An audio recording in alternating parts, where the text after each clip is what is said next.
Welcome back to another video. In this video, we'll talk about how to actually go ahead and boost your blood flow for better performance in the gym. So we're here now in the gym. You can see behind me, this is a very interesting stretch machine where you can stretch your whole body out. But I wanted to start off this series with blood flow, with actually mobilizing your joints, making sure you're able to get the blood flow that you need to be able to push the weights that you want in the weight room or whatever the activity is that needs to be done in movement, right? This is going to really tie up everything we've been talking about, from your mindset, from your metabolism.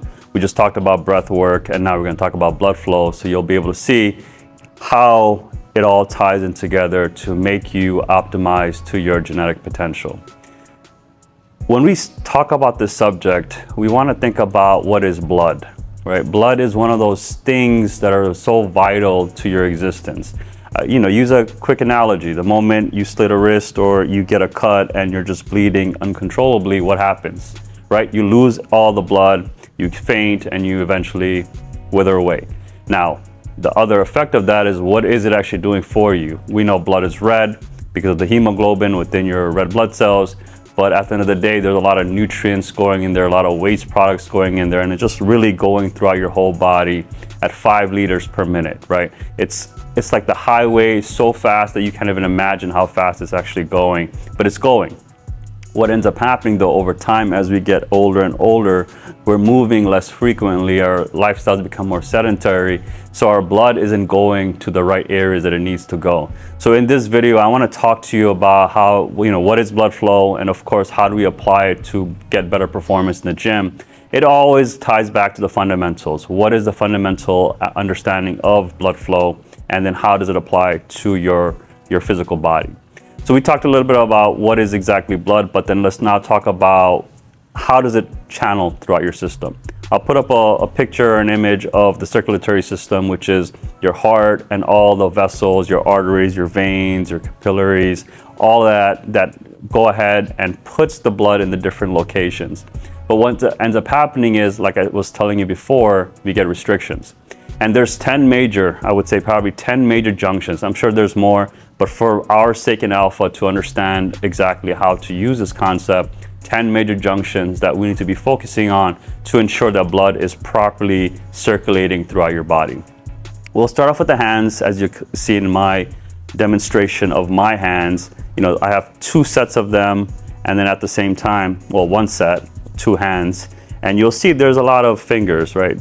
Fingers, thumbs, digits, and just to show you, right, so you get to see that there's joints that allow you to contract and expand your hands, right? You're able to do this motion.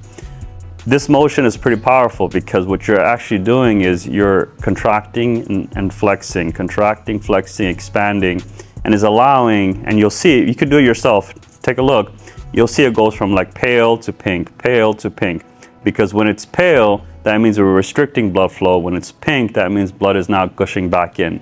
And that's really good to see. You want to be able to see the pink flushing of the blood because that tells you there's not much restriction there. But if you do have delayed, where you're just seeing pale for a little bit extra time, that can indicate a lot of things that, of course, you're not getting enough blood flow. So this exercise right here, we'll start off with this right here, this motion of you contracting, expanding, will open up the joints in your fingers so that when the blood is coming into your hands and into your fingers, you're actually able to get that blood flow.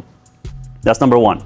Number 2, the next part of the highway of blood, as I'll keep going and talking about it, is your wrist, right? So your wrist is connected to your hand, but if the wrist junction, right, if the wrist junction is somehow trapped or somehow constricted or restricted, you're not going to be able to get that proper blood flow back and forth, right? So what we want to do now is think about how we can actually mobilize the wrist. And really the easiest one is just going ahead and doing wrist circles, right? You want to go counterclockwise, clockwise, and really the magic number is like 10. And all the while you're doing this, I want you to keep taking deep breaths in, right? That's why we had the breathwork videos before this, because I want you to properly learn how to breathe. And then when you come to this part, you'll know that, okay, as you're breathing, as you're doing the wrist motions, as you're doing the different motions, the blood is going to be oxygenated with the environment's oxygen and then give you the enough nutrients and resources for you to actually start healing yourself by your body's self. So as you can see, I went clockwise, I went counterclockwise, and now once you do that, you'll see that you can also make it a little bit more difficult so that you can fully stretch out that area by going ahead and grabbing onto your wrist. Like imagine you're like really grabbing onto it tight, and you want to just feel the stretch in all 360 degrees. And then you want to go reversed. See, I just cracked a few of them because another crack right there. You get to notice the subtleties that you normally don't think about as you're doing your exercises.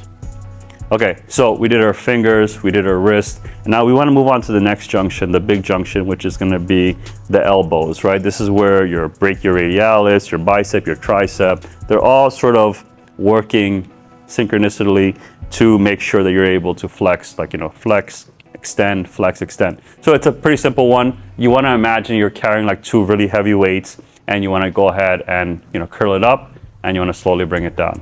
You want to curl it up and slowly bring it down. And as you do this, it's not going to be as restrictive as maybe your wrist, but you'll see that you'll be able to go ahead and contract and expand. And you can also twist to make sure that you get that proper restriction removed, both sides.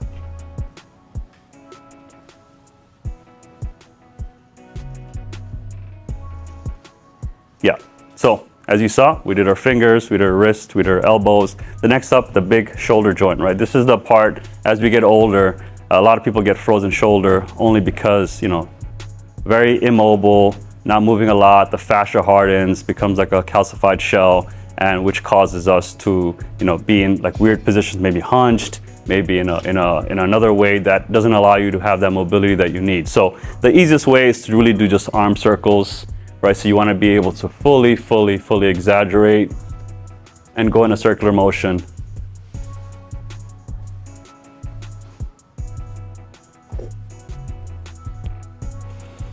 Again, breathe while you do this.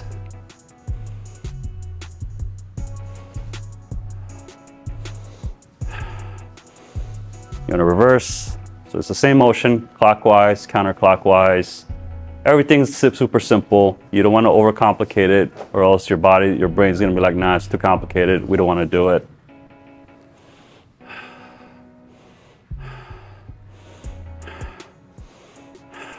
Okay, cool. So as you saw me do the shoulders, I did it pretty wide, right? But you can also make it a little bit more difficult by bringing it closer together, more narrow. So the circles can be small or it can be large. The larger, I would recommend probably doing it in the beginning, and then small as you're slowly acclimating it back into yourself. Awesome. My arms are fully mobilized right now. That means if I were to go work out, I'm probably going to work out right after this, I'm going to have enough blood flow so that way I can go ahead and clean out that area as I'm creating byproducts from the workout itself, like lactic acid and etc. So after the arms are done, the next major joint that we want to focus on is our spine, right? So the way we want to work on our spine is we want to lock our hips in place. It's going to be a simple twisting motion because, again, throughout our days, we don't do a lot of activities that require us to twist. So we want to go ahead and twist. So, lock your hips in place. And all you want to do is just go ahead and try to touch side to side, right? I just already felt a few cracks. Make sure you're breathing.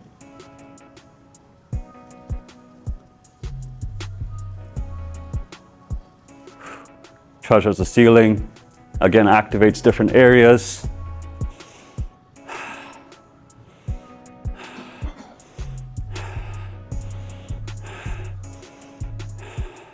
And then try to touch the floor. Again, all the while, your hips should be locked in place. You don't want to be too much flailing, right? You don't want to be like a Gumby character and just like all over the place. You want to isolate and mobilize. Awesome. And all the time, again, don't stop breathing. Make sure you don't stop breathing, whatever you do. Okay, next up, So we just did the spine, right? Now what we want to do is we want to work on the upper area of our head and neck. And so what I would like to do is go ahead and put your right hand and your left hand just like right underneath. I can't do it because of the microphone, but right underneath your neck area, you want to create a little downward traction. And go ahead and let's do some nice large neck circles.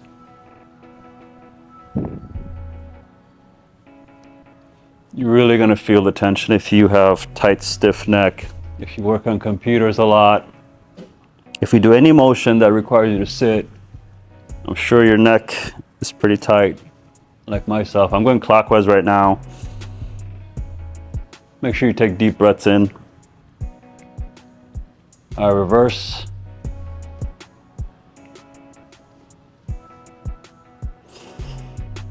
I like to inhale when I go up, exhale when I come down. Because when you inhale, you're expanding that area, and guess what? You'll get more blood flow going into those areas. That's the whole point, right? We want to get more blood flow in the different areas that we normally do not get blood flow.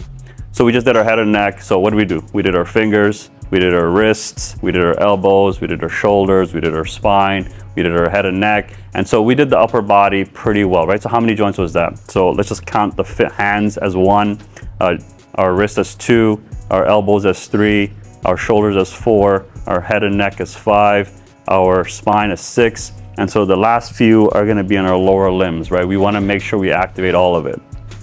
So the easiest one is obviously going to be the squat, but it could be very difficult for you because if you haven't done these motions in a while, you might struggle a little bit, but all good, right? It's just like how far can you go? You just want to go to your limit, and then whatever that limit is, we can always expand on that limit going forward. So for my case, I want to show you what a full limit looks like so that you guys can see the video, and then you'll be able to be like, you know what, I could get there as well, because every human has a physiological limit, and you can get there. You just have to quickly and slowly, depending on where you are, you want to go to your rate. So I'm going to go ahead and again lock my hips in place. Make sure your foot position is shoulder width apart so you have enough room to be able to fully go down. So I'm going to slowly go down.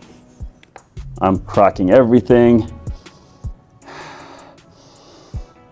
We're going to do 10 of these, and it's going to activate your hips, your knees, your ankles, your toes. So we get like a quadruple whammy right on this one, right? So again, let's do 10 of these. Inhale when you go down, exhale when you come up.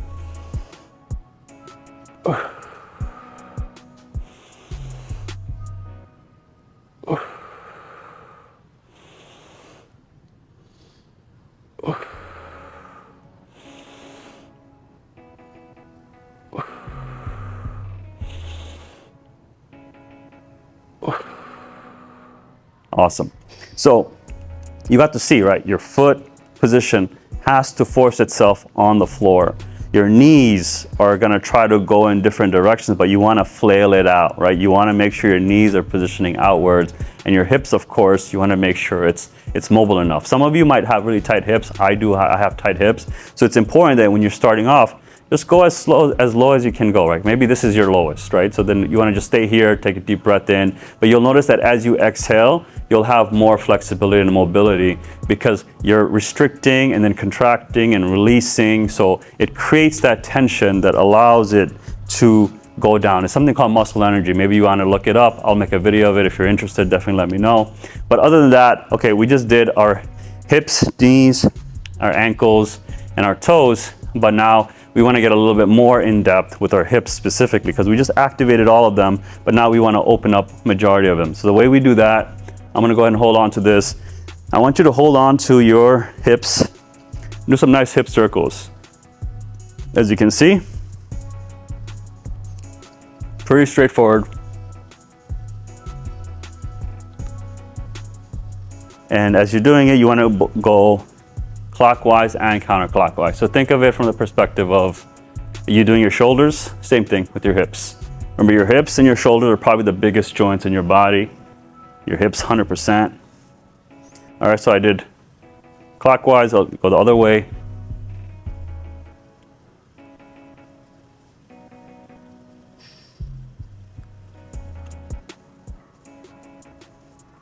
Fantastic. All right, so the other side.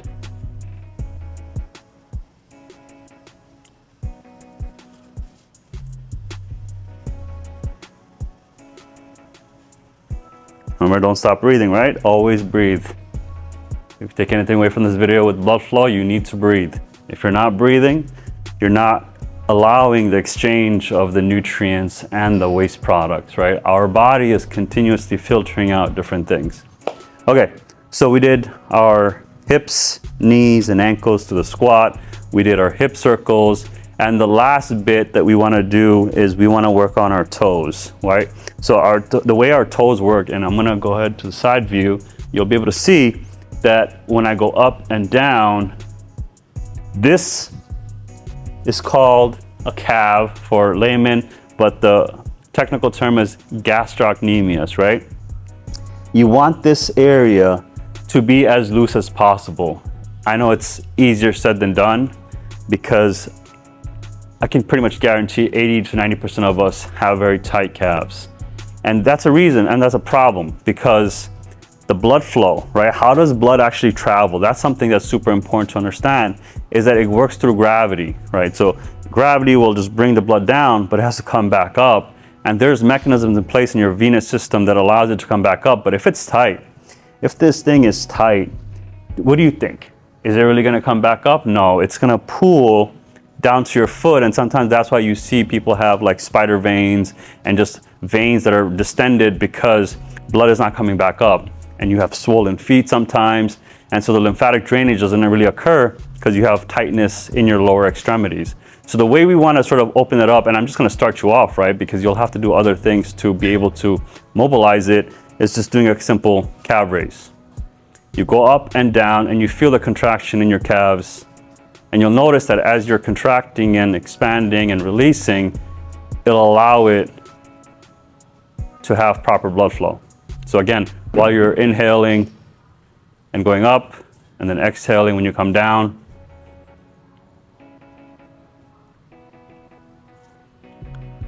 Yeah, you might get tired, but all good. You can also hold on to something to get that motion going as well. This should be a very common exercise that you do. This doesn't require any weights. It doesn't require you to be in the gym, to be honest.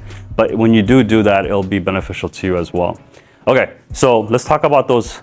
Let's recap all of it so that you understand, and then we'll go forward from there. So we worked out on our fingers, we worked out on our wrist, we worked out on our elbows, our shoulders, our spine, right? So I'm showing the front, but the real spine is right here.